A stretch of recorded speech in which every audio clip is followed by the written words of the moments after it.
जय एकादशी माता। जय श्री हरि विष्णु।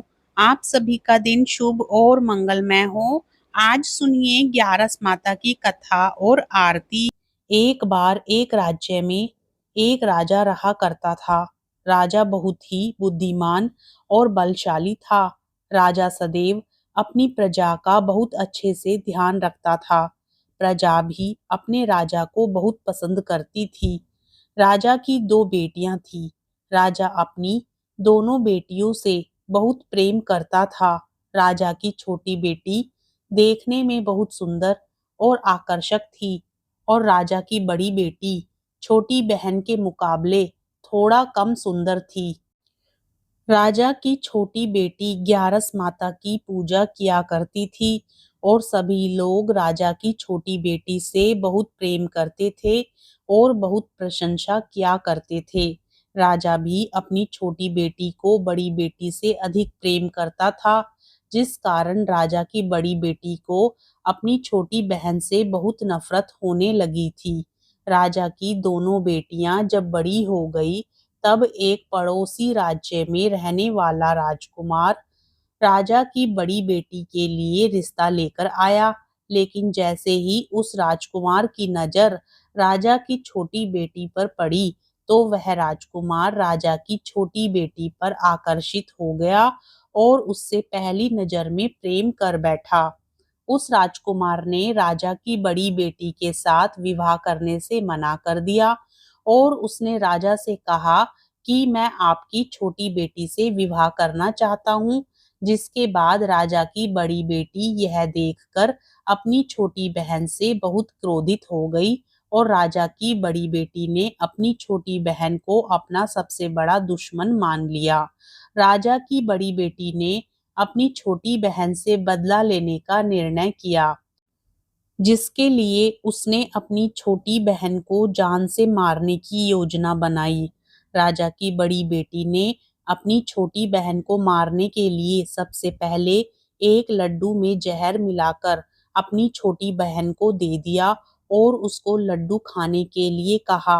लेकिन लड्डू खाने के बाद भी छोटी बहन को कुछ नहीं हुआ।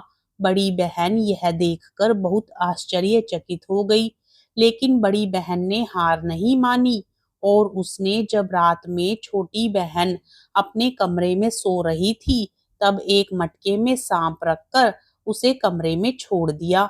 लेकिन सांप भी छोटी बहन का कुछ नहीं कर पाया। जिसके बाद बड़ी बहन ने अपनी छोटी बहन से कहा कि चलो हम लोग कुएं में से पानी भरकर लाते हैं, जिसके लिए वह अपनी छोटी बहन को पानी भरने के बहाने कुएं के पास ले गई और उसने अपनी छोटी बहन को कुएं में धक्का दे दिया।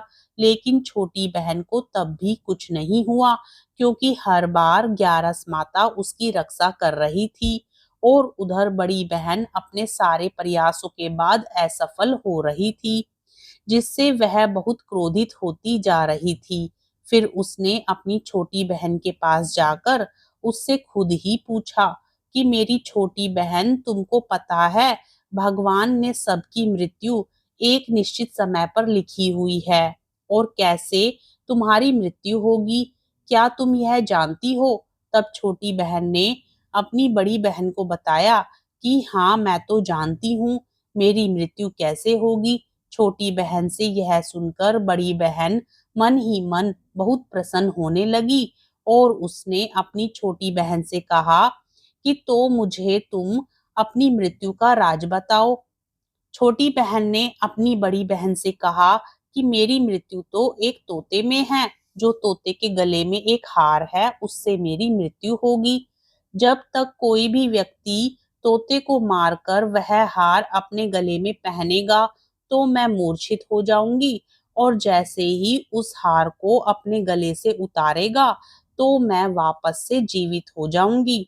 अपनी छोटी बहन की मृत्यु का राज जानकर बड़ी बहन बहुत ही खुश हो गई और उसने अपनी छोटी बहन को मारने के लिए उसके पालतू तोते को ढूंढना शुरू कर दिया और छोटी बहन को इस बात का आभास हो गया था कि कोई उसकी जान लेना चाहता है, जिसके लिए वह अपने पिताजी के पास गई और उसने अपने पिताजी से कहा कि पिताजी, मेरी मृत्यु के बाद आप मुझे जलाइएगा मत, बल्कि आप मुझे अपनी पुरानी हवेली में एक पलंग पर लिटाकर छोड़ दीजिएगा।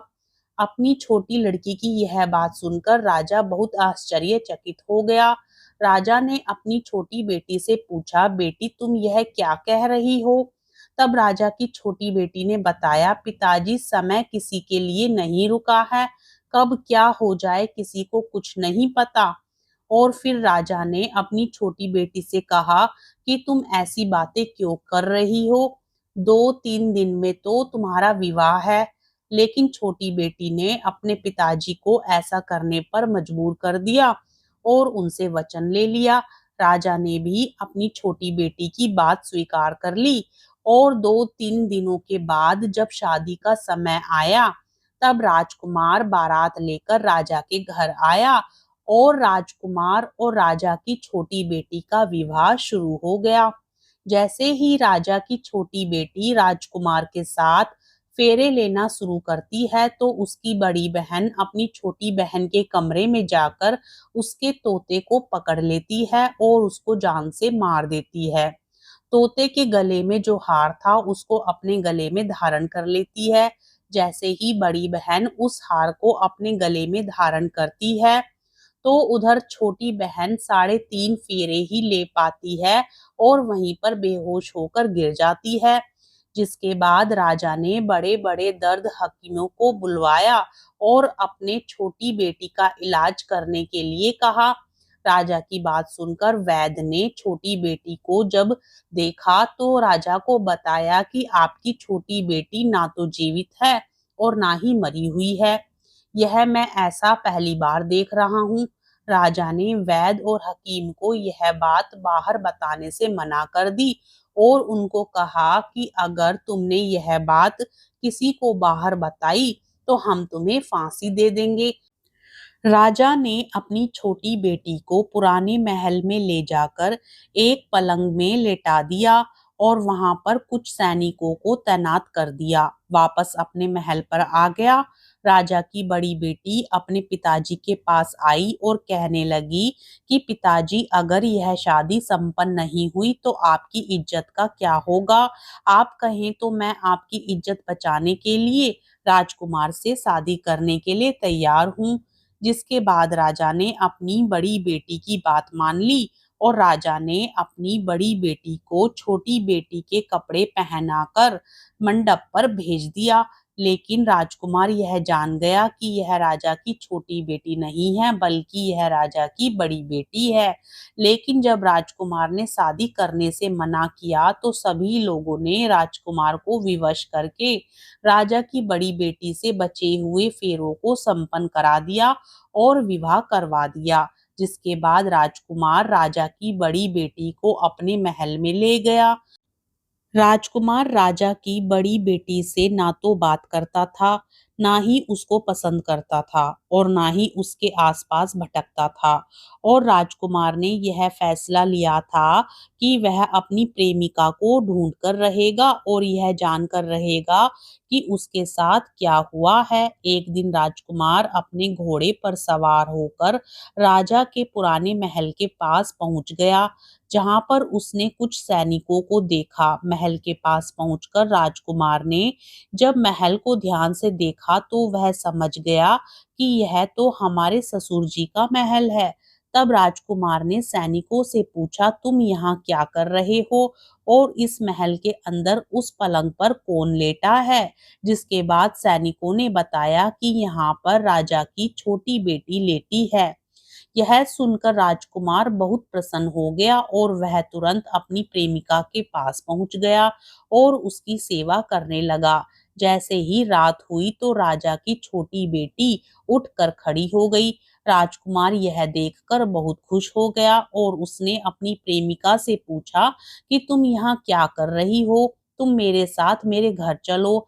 राजा की छोटी बेटी ने राजकुमार को सारी बातें बता दी कि मेरी जान एक तोते में बसी थी और मैंने यह बात सिर्फ अपनी बड़ी बहन को बताई थी और मुझे पता है कि उसने ही मुझे मारने का प्रयास किया है।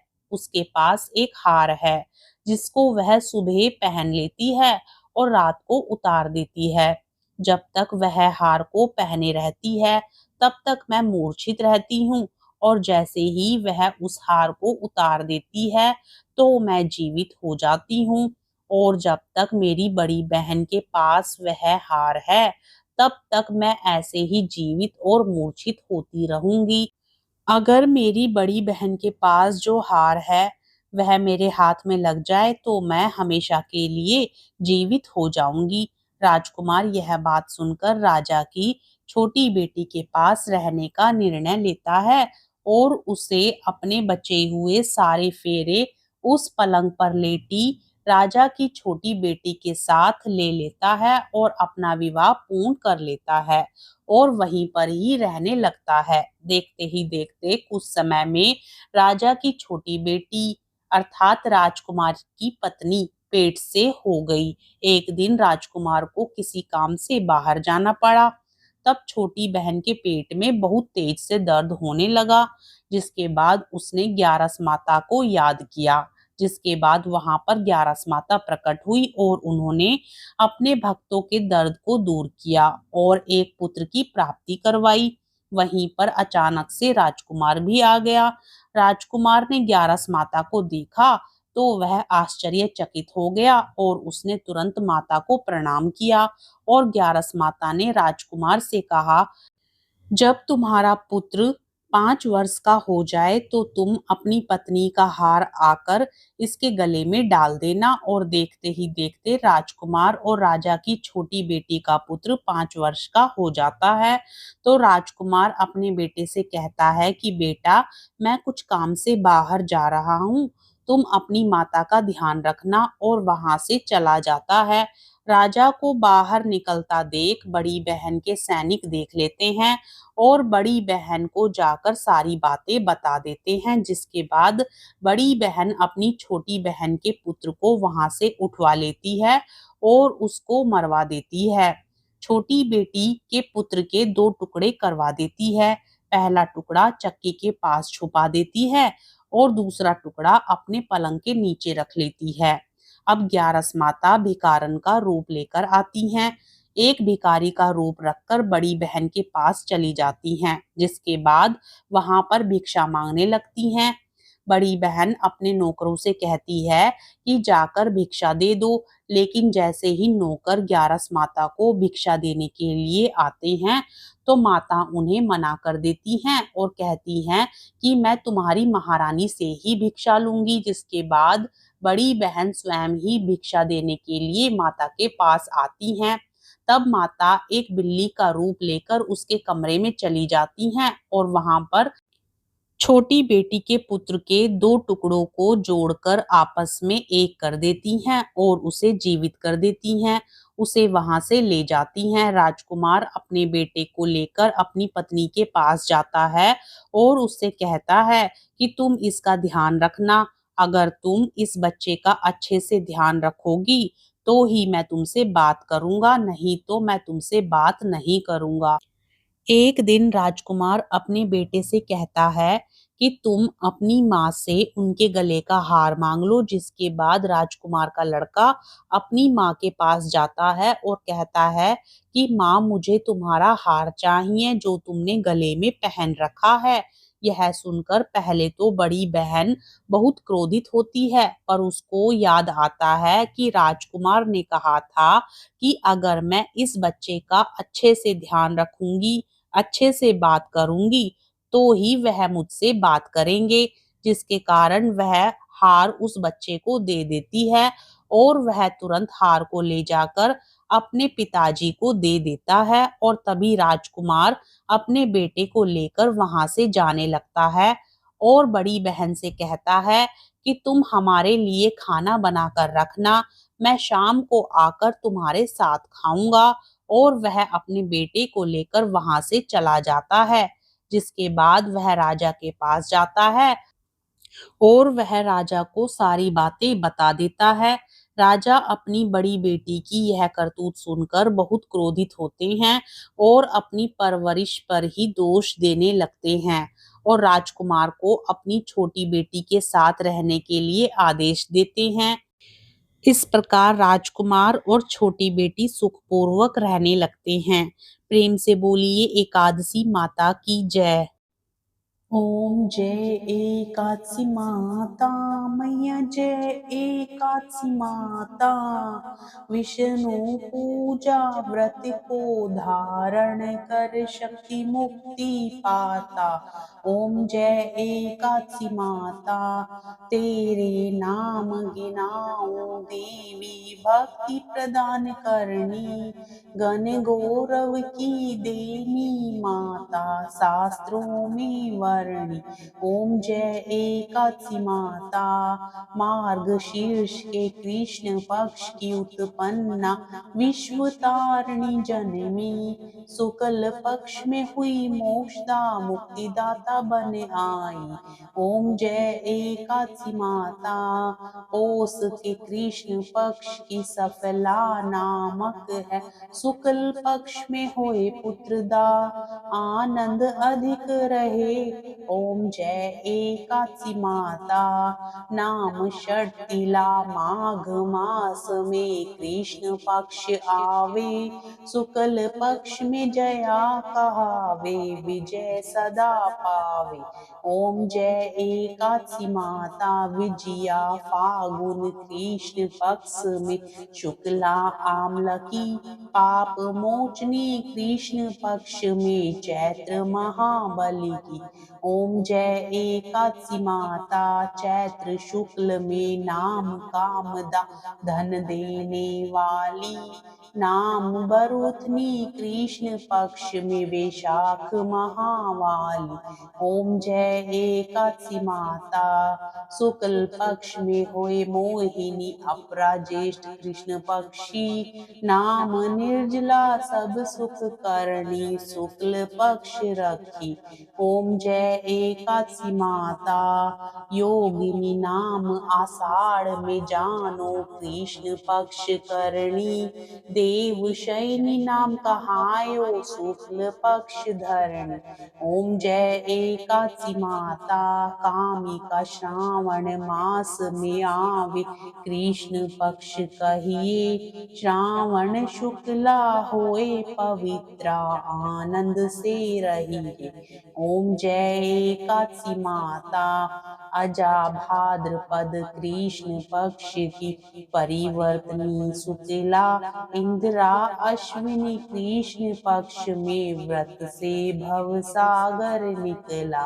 ओम जय एकादशी माता पापान कुशा है शुक्ल पक्ष में आप हरणहारी। रमा मास कार्तिक में आवे सुखदायक भारी। ओम जय एकादशी माता देवोत्थानी शुक्ल पक्ष की दुखनाशक मैया। पावन मास में करूं विनती पार करो नैया। ओम जय एकादशी माता परमा कृष्ण पक्ष में होती जन मंगल करणी। शुक्ल मास में होए पद्मिनी दुख दरिद्र हरणी। ओम जय एकादशी माता जो कोई आरती एकादशी की भक्ति सहित गावे। जन गुरु दीता स्वर्ग का वासा निश्चय वह पावे। ओम जय एकादशी माता। प्रेम से बोलिए एकादशी माता की जय। कथा पसंद आए तो वीडियो को लाइक करें। चैनल पर नए हैं तो सब्सक्राइब